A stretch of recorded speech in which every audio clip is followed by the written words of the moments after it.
The building tensions of two countries, divided by their morals, united in their aims to reach the stars. With the Cold War in full swing, we are confronted with the space race, a time when new technologies soared, followed by the battle for glory.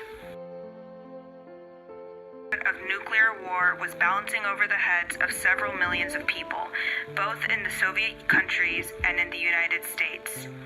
The United States, thriving since the end of World War II and with an economy that had grown by nearly 37%, began undergoing the civil rights movement.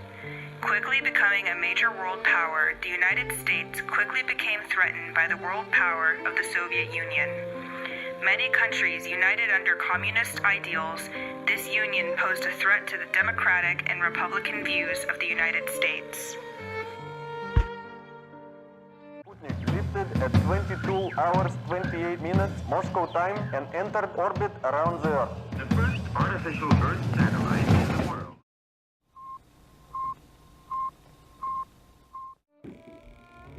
On October 4th, 1957, the Russian satellite Sputnik, which translates to traveler, was the first step towards the space race by the Soviet Union.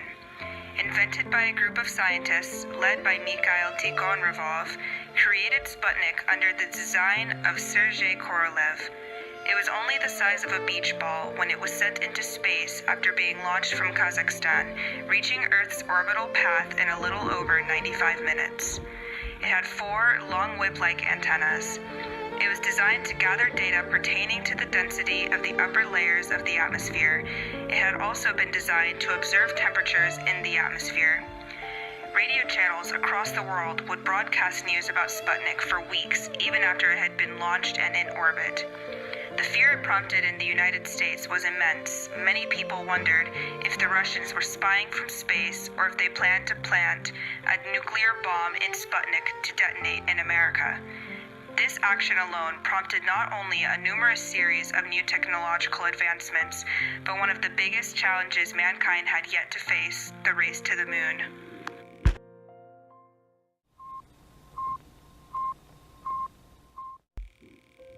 Later that year, the Soviet Union launched Sputnik 2, a satellite carrying Laika, a stray dog from the streets of Moscow, the first living thing in space. Her survival was unlikely from the start. However, the Soviets wanted to test condition in the spacecraft before considering sending a human, and unfortunately, she died only hours after being launched into space, most likely due to overheating.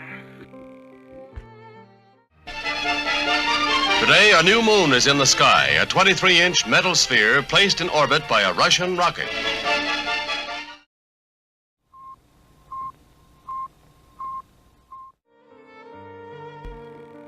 The launch of Sputnik was a huge success for the Soviets. However, this spawned a new fire in the United States to challenge the Soviet Union and establish the United States as the superior technologically.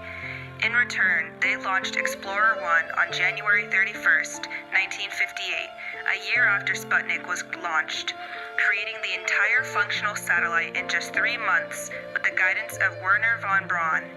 It managed to gather information in the 4 years it was in orbit before it ran out of battery. Explorer 1 was the first satellite sent into space to detect the Van Allen radiation belt, named after Van Allen, the man who created the initial design for the satellite.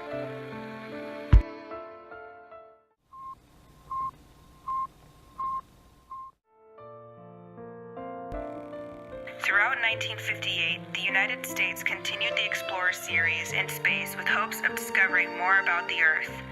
Unlike its successor, Explorer 2 was not able to contribute any data to the cause as it fell victim to ignition failure on March 5th. Later in the year, both Explorers 3 and 4 found success in their missions.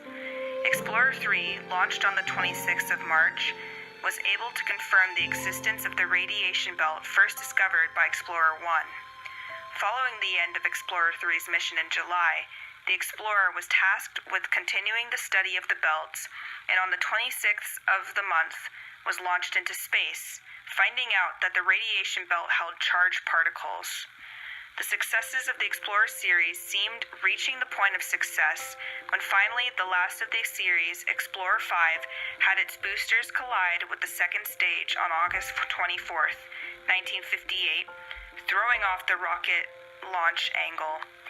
The failure of Explorer 5 was the reason why the Explorer project was moved to NASA's Goddard Space Flight Center for the original Jet Propulsion Laboratory.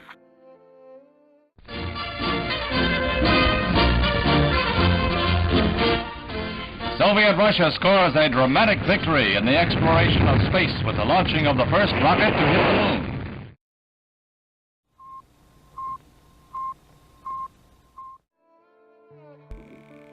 In January of the following year, 1959, Luna 1 was launched by the Soviet Union, making astounding accomplishments, not only as the first lunar spacecraft, but the first to detect the presence of solar winds in space. It was intended to land on the moon, however, it became equally successful by becoming the first man-made object to enter orbit around the Sun, in what is known as heliocentric orbit. Luna 1 was launched from the Soviet Union as a product of the Luna program, meaning Moon Program in English. In total, the Soviet Union spent an estimated $4.6 billion on the Luna program. Although the Soviet Union was clearly taking the lead in the space race, the United States was next to initiate by taking a photograph of the Earth from Explorer 6 on the 7th of August. Later in 1959, the Soviet Union's Luna 2 was the first probe that made contact with the moon in September, and the Luna 3 was able to capture the far side of the moon on camera, a huge success for the Soviet Union.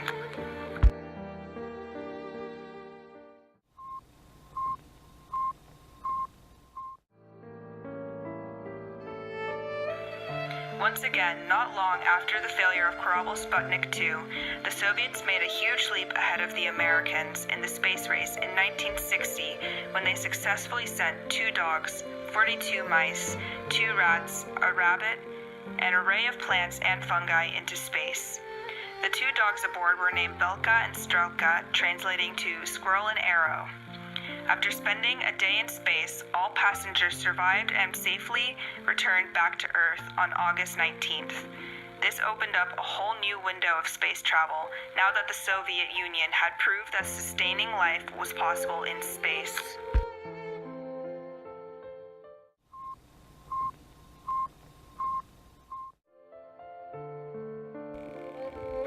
With the stakes rising, there was an increasing pressure arising for the United States to pull ahead of the Soviet Union, which they hadn't been able to do in the recent years.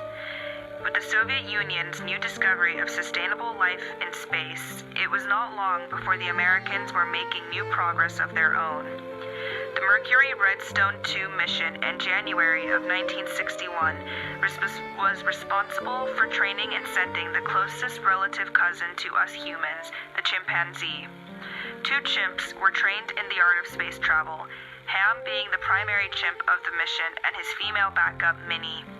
Although there was a lot of competition, Ham was chosen for the mission due to his good humor and his large amount of energy. When the rocket was launched, there were some errors at first, but overall the mission was a huge success for America, and both chimps continued their lives happily after the mission.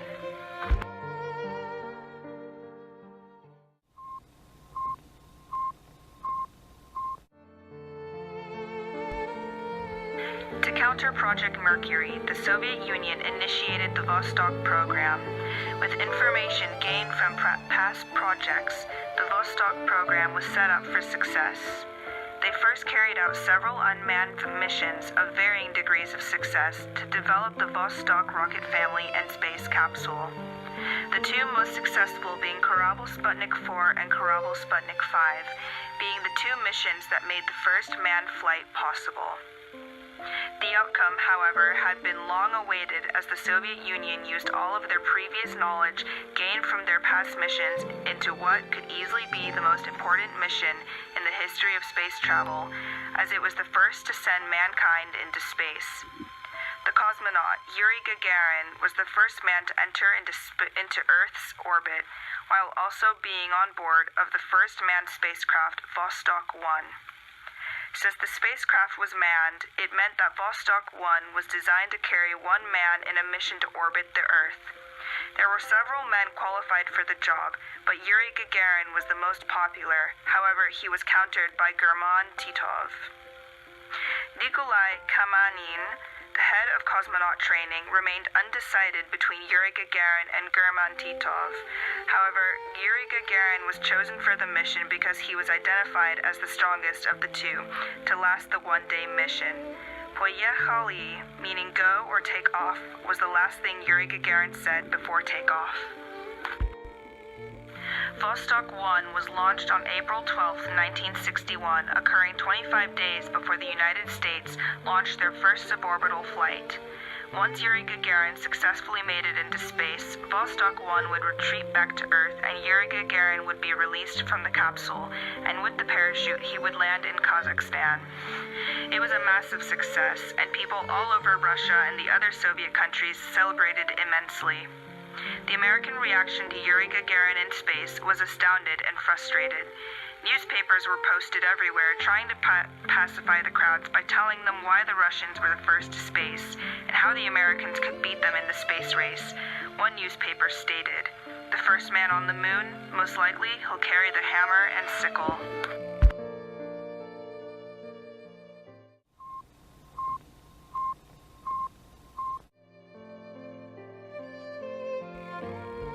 That same year, NASA was continuing with its Mercury project and, like Russia, was planning on sending an American to space.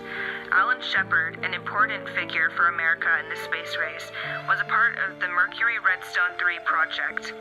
Although he did not enter orbit, he was the first American to enter suborbit. As a former naval test aviator, he was bestowed the privilege of flying the newly piloted spacecraft, which would later be named Friendship 7. Alan Shepard's departure took place on the 5th of May, 1961, and he was able to reach suborbit for about 15 minutes. During the mission, Shepard tested the altitude control system and retro rockets. The capsule was unable to make a full orbit around the Earth, so once the heat had depleted far too much, Alan Shepard's capsule used something called a blunt heat shield to allow for re-entry into the Earth's atmosphere. Though the mission was largely successful, the only thing they lacked was carrying out the mission in time to beat the Soviet Union. Even though Yuri Gagarin was the first man in space, many consider Alan Shepard's flight to be the first to be completed in full since he landed the craft while still being inside. Following Alan Shepard, John Glenn also had a mission on board Friendship 7. Only on this flight, he was missioned to orbit the Earth. Glenn's flight took off in late February of 1962. He was able to successfully make it past suborbit and reach Earth's orbital level. From here, his spacecraft made 3 whole rotations around the Earth, lasting just less than 5 hours before making his way back into the atmosphere. The Friendship 7 made John Glenn the first American to orbit the Earth. The craft landed in the ocean with minimum system damages.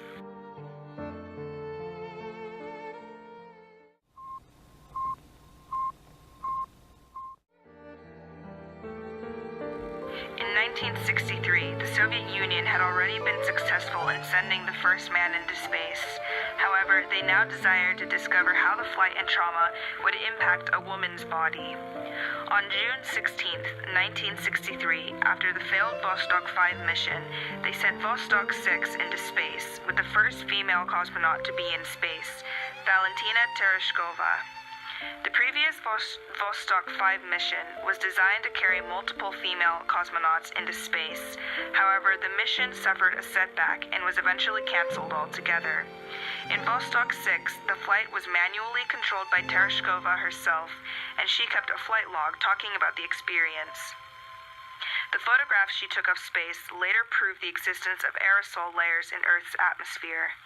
From the interior of the capsule, Valentina managed to hold a conversation over a radio with Nikita Khrushchev, later to be broadcasted on Russian televisions all across the country. Though she suffered several body pains and a problem with the helmet, her main complaint was that the people who prepared her capsule had forgotten to pack a toothbrush. It It was all over in one stunned, horrifying second.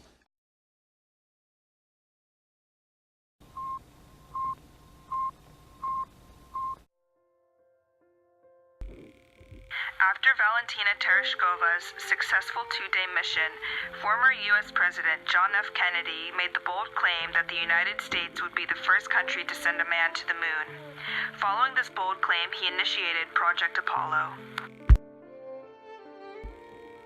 As President Kennedy had said, NASA was hard at work to create their own manned mission to be the first to land on the moon. Their project was called Apollo 1. The astronauts assigned to this mission, Gus Grissom, Ed White, and Roger Chaffee. When the astronauts entered Apollo on January 27, 1967, Grissom immediately staged his concern about a strange sour odor present. After a tested sample, they decided to continue with the test run. The craft also experienced other problems involving communication and oxygen level. Moments later, both astronauts Chaffee and White had noticed that a fire was evident in the cockpit, and the crew was informed by intercom. Although there was an emergency escape plan, routines had never been achieved in the minimum time. The fire continued to rage on, and by the time the crew was able to reach the astronauts, they had already passed away. This tragedy was a huge setback for NASA. It's one small step for man, one giant leap for mankind.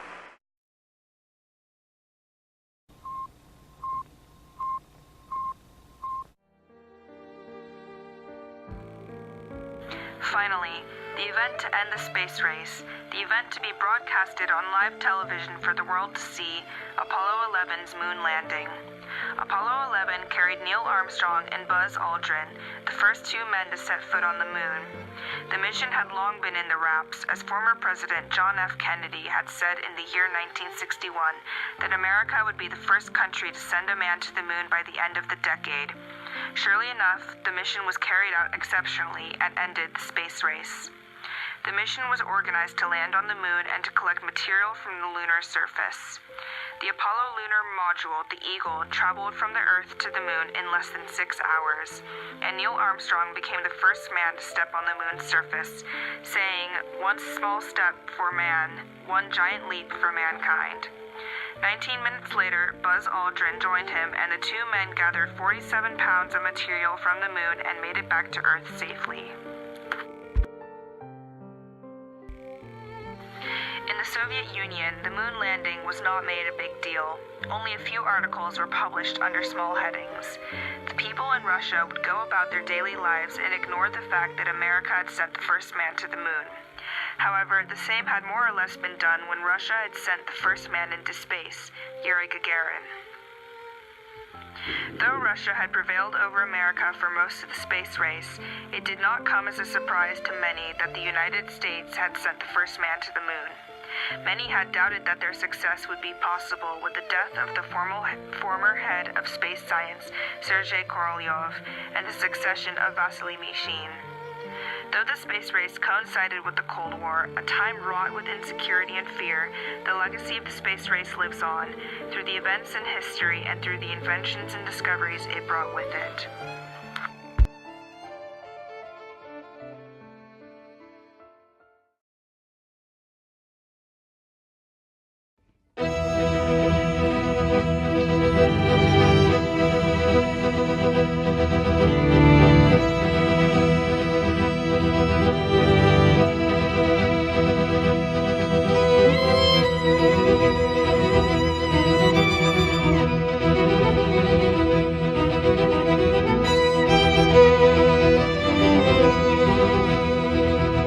Thank you.